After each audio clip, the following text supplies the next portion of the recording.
Hello, and welcome to the Lucy Liu Show, the fueling station for your mind, business, and life. And now, here's your host, Lucy Liu. Hello, beautiful souls. Thank you for tuning in. I am here to remind you today that your mindset about money will actively create your own financial reality. Once your mindset changes, everything on the outside will change along with it, whether it's mindset around your life or mindset around money. So remember that money will always match your mindset. Today on the show, I have Therese Nicklas. Therese is a certified money coach and certified financial planner who specializes in helping women create financial freedom by releasing subconscious negative money beliefs and develop new money habits that help you create your ideal lifestyle. She's the woman behind wealthcoachforwomen.net. And if you stay until the end, she's going to give you a 4-minute crash course on the 8 types of money types. So join our conversation around money so that you can enjoy financial freedom. Thank you so much for being on the show. Well, thank you for having me, Lucy. I've been listening to your podcasts and could not believe how much in alignment we were with your message and mine. So I'm so excited that you actually invited me. Let's get started. So how did you get started?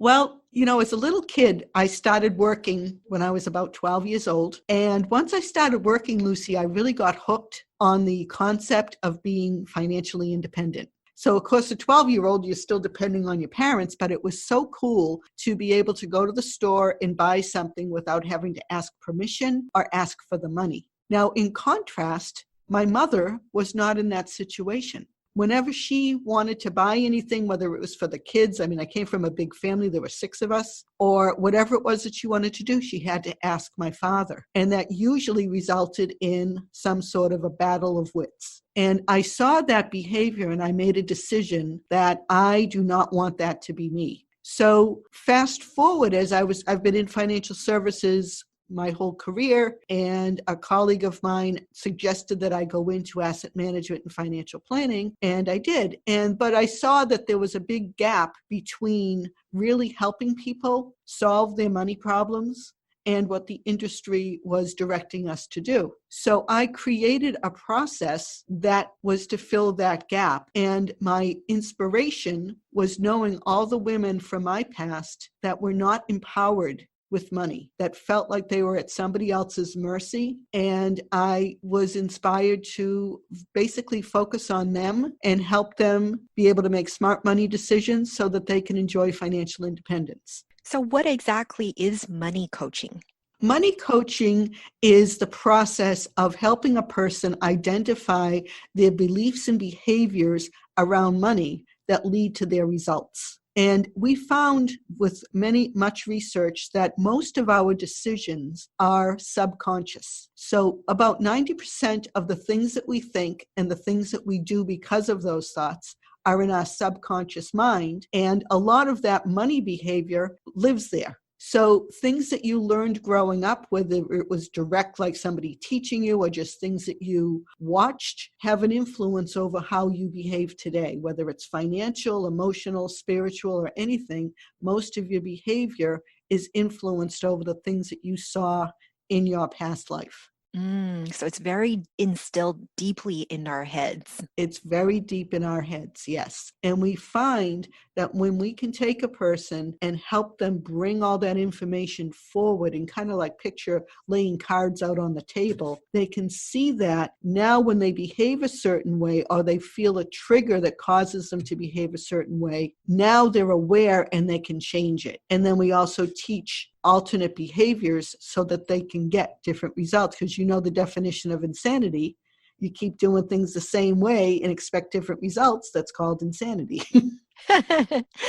So do you teach your clients to invest? I do, but I lead with the money coaching and the behavioral management before we even talk about investing. So how would that be different from a financial advisor? Well, I do both. I am a certified financial planner, but a certified financial planner as a standalone process is not teaching a person to change their behavior. So they're just looking at your assets, your liabilities, and your net worth, and they're helping you make decisions around investing that might be based on your tolerance for risk. And that's great. Where money coaching comes in and gives another layer. So it gets to the root of why are you where you are? Why aren't you where you want to be? And let's close that gap. And we do that with behavioral financial management. And that's what money coaching is. I love it. And I love it how you specialize in helping women. And so do I. I mean, we have nothing against men. It's just a very conscious choice that we are in the business of supporting other women. So what is your why? Why do you specialize in helping women only? Well, I specialize in helping women, Lucy, mainly because when I started off in the industry, I realized, and I don't think too much has changed today, that the market really focuses on men. Even when I would sit down with a couple, it would be like the man that would dominate the conversation. So when that person either got divorced or the husband died, if I'm meeting with a widow or a divorcee for the very first time, one of the things that I was hearing over and over again was when they would go to meet with their advisor and their husband was present, they felt like they were invisible. And that resonated with me. And I said, this is systemic of the industry. And I felt strongly that women needed a different approach, that they needed to have more education, and somebody that was going to take the time to listen, allow them to be heard, and really get their concerns and issues out on the table so that they can be properly addressed. And I didn't see that void being filled anywhere, so I decided to fill it. I love it. I believe that the world needs more women to fully and consciously step into their power. And absolutely. Yes, I love it. And money is a sense of power. I mean, if you feel in control of your finances, you feel like no matter what's going to happen in your life, you're going to be able to stand on your own 2 feet. And when you feel that way, you approach life with a higher level of confidence and clarity. You just feel more certain about your future. Oh, I love it. Yes, we are here to help you. We are here to inspire confidence. We're here to inspire hope, right? Mm-hmm. Women support women. And this absolutely is the next generation. What is one thing you've observed from talking to these women that makes the biggest impact on their success? That is an awesome question. The one thing that I have seen that has really stood out for me is when we begin the money coaching process, an issue that crops up almost always is a sense of lack of worthiness. And that flows through in so many ways, it shows up in so many ways in their life.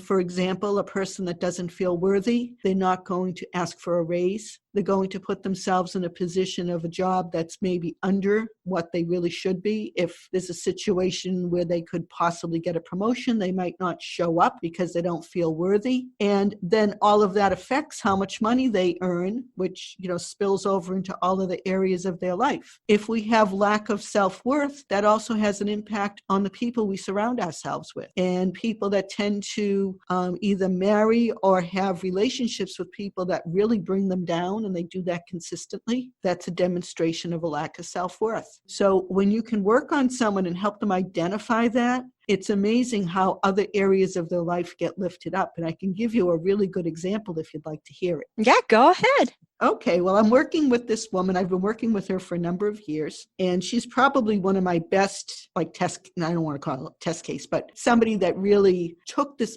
information seriously and really wanted to make a change. So she came to me, and she came from a large family with a lot of money baggage, and she said she didn't want this for her daughter. She wanted her daughter to have a better life and a better relationship with money, and she felt that if I taught her, then she would be able to lead by example and teach her daughter. So through all of the process of the money coaching, we discovered that she had some very serious self-worth issues. And we worked very hard on those to the point where I told her I have a number of clients that are in her field, and she was probably earning about half of what most of my other clients were earning that had a similar background. So she didn't believe me. And I said, no, I'm serious. I'm not fooling around here. I said, but what I'd like to do is I'd like to work with you and help you get your confidence to ask for a raise. So we did that. and she asked for the raise and she got a raise, but it really wasn't enough. But at least it was a yes. So she had that success. And I said, okay, now we're going to go look for a better job. So we worked together. I helped her with a resume.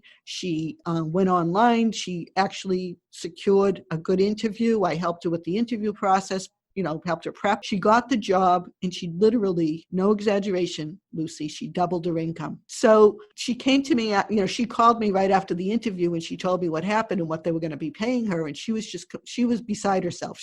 Couldn't believe this. I said, I kept telling you, you were underpaid. But that wasn't even the best part. You want to know what the best part was? Wow. She was a type of person that if somebody ever said anything negative or whatever, she would just, not speak up, let it go. Well, she was in the lunchroom and one of her colleagues made a remark to her that was really nasty. And normally she would just ignore it. But this time she said, no, I'm not going to ignore it. She turned to the woman and she said, I'm very offended by that remark. Why did you say that to me? And the woman turned to her and she was kind of taken aback. And she said, oh, you're so sensitive. And she said, you're right. I am sensitive and I don't like you talking to me in that manner. And I'm asking you to stop. Well, the woman didn't know what to say to her, but the good news is it never happened again. The better news is this was the first time she actually ever stood up for herself. And since then, she's been standing up for herself ever since. And a lot of that comes from that lack of self-worth. So if somebody doesn't feel worthy, if somebody else stomps all over them, they just kind of expect it. Yes, knowing your power and self-worth. That is the title of the 18th episode on my show. And it's one of the top downloaded episodes because we as women really need to know our power and get over negative self-talks. Who's ever telling you that you're not confident or you're not worthy? Nobody. It's all self-imposed. Right. That's the itty-bitty committee that lives in our head and is always working against us. So a lot of the coaching process it involves getting rid of those negative messages and replacing them with something positive. Absolutely. I love your work as well. So when it comes to money, you say that there's 8 money types. Yes. Can you give us like a 4-minute crash course on money types? Sure. Well, first of all, the money type is not your personality. What the money archetype is your tendency to think, feel, and behave in a certain way. So, for example, one of the types is called the innocent. And this is a person who, where money is concerned, they have a tendency to be overly trusting. So this is someone who would delegate financial responsibility to somebody else, like a spouse. They stick their head in their sand. There's somebody who probably never looks at their bank statement, and they really are looking for somebody else to rescue them. That would be that archetype. The next one is a victim. And when you have a combination of victim innocent, it's a disaster waiting to happen. Because this is a person who not only feels powerless like the innocent, and they not only delegate like the innocent, but when anything goes wrong, it's like they can always blame somebody else. So they never take responsibility for their situation. A martyr is another one who's got that suffering mentality. It's like, oh, I grew up in the Great Depression. If you know people who went through the Depression, they have a high martyr complex when it comes to their archetype. And they generally are very resentful of other people. They resent other people that do better than they do. And there's a lot of jealousy and a lot of feeling of like money is power. And one of the ones that really disturbs me is the tyrant, because that tyrant is that person usually who lords it over somebody else. So in particular with a spousal situation where one spouse is responsible for the finances or takes that responsibility, but they take it to such a level that it's like everything is theirs and maybe they'll dole you out a portion, as opposed to thinking of a spousal relationship where everything is combined and everything is ours and we can have a conversation around things. It's like, no, I'm in charge.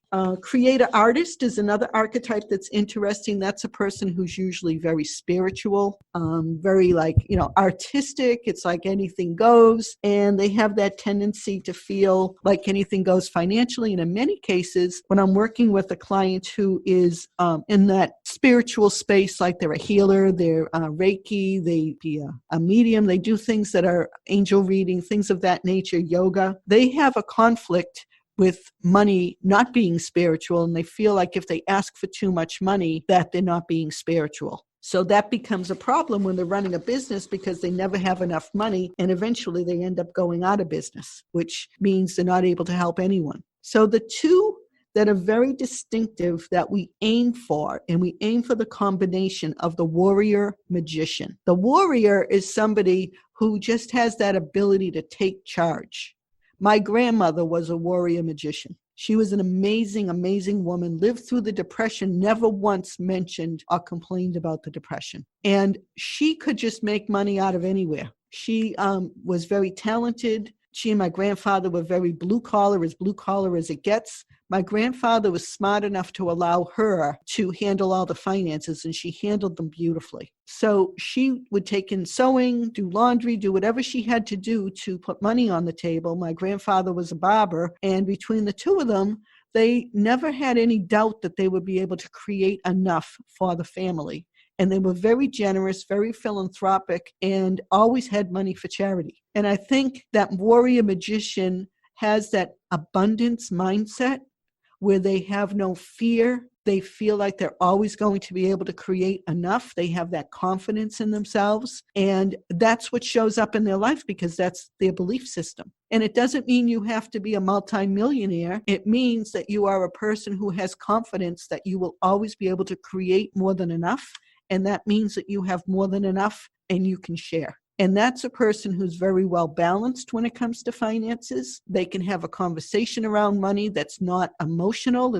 My grandmother used to talk about money all the time, and it was like she was sharing a recipe. It was no fighting over it. It was just very, this is a tool we use every day, and this is how we talk about it, and this is how we learn how to use it properly. And that's when you can get a person to get to that level. That's when you see financial freedom and you see just a level of happiness in their life that's almost hard to explain. Okay, ladies, if you're listening to this episode, you're going to choose to be a warrior. You are a magician. Thank you so much for your wealth wisdom, Therese. Please share with us your favorite quote. My favorite quote is from Henry Ford, and it is, if you think you can or you think you can't, either way, you're right. Love it. Thank you for being on the show and sharing your wisdom again. Thank you so much, Lucy, for having me. It's been a joy. Goodbye. Bye-bye. To all the beautiful souls listening, thank you for joining me on this episode of The Lucy Liu Show. When I'm not podcasting, I am coaching high-achieving women in life transitions, getting unstuck, kissing overwhelm goodbye, and living a more joyful and fulfilled life through strategic goal setting and mindset transformation. It would mean the world to me if you subscribe, rate, or share this with a friend. And don't forget to join me for the next episode. Remember, there is always a way and more blessings are coming your way. For free resources and show notes, head over to LucyLuCoaching.com.